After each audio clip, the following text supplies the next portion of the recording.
Yeah, I mean, every day I try to get better by either focusing on the first snap of whether it's field goal or punt, making sure that first one's always good instead of having that first one a little off and then that second one because, in the game you only get one each time. So you got to make sure that first one's perfect. And then that's pretty much it. I mean, I go back and watch film and see what I'm doing and this and that, and that's pretty much it. There's not a whole lot to change at this point.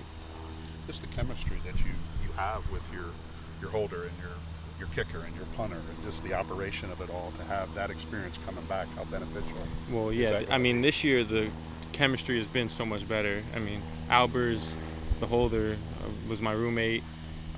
Jack's been punting much better. Everything is just working in unison this year. So we should be much improved as a whole and entire special teams. So What line up for a game-winning field goal in the bowl game? What's going through your mind at that point?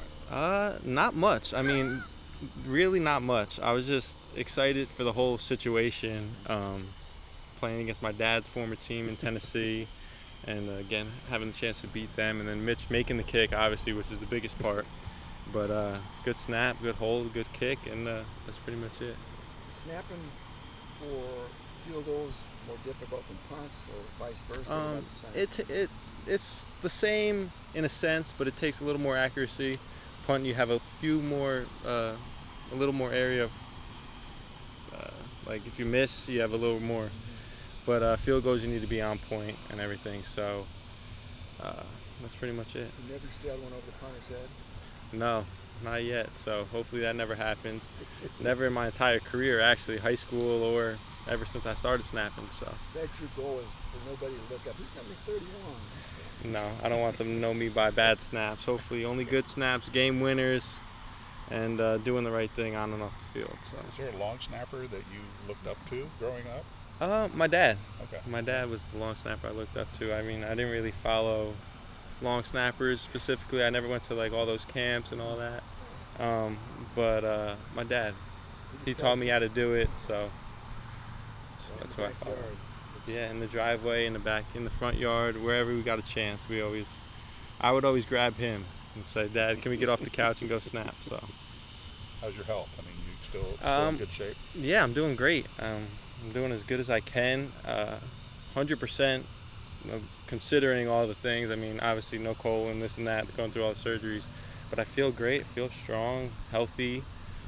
Some days are better than others. Obviously, there's ups and downs with just everybody, but I feel good, so I'm ready for the season.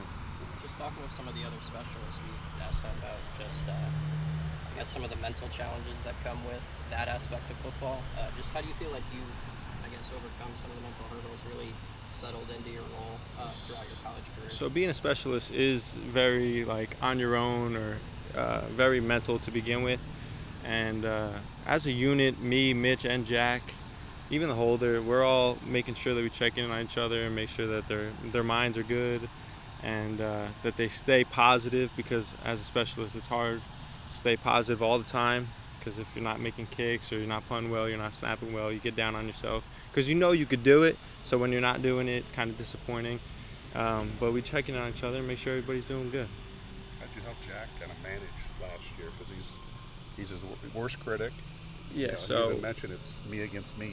yeah, when he's so punting. him being new to America and new to football and everything, it was a lot for him at first, but he handled it pretty well. But this year it's a completely different punter. I mean, you could tell that he's much more comfortable and he's much more relaxed and he's handling things better, the ups and downs, even though he's been punting really, really, really well this camp. So let's see how the season goes, but I think we'll be fine and we'll all handle it well.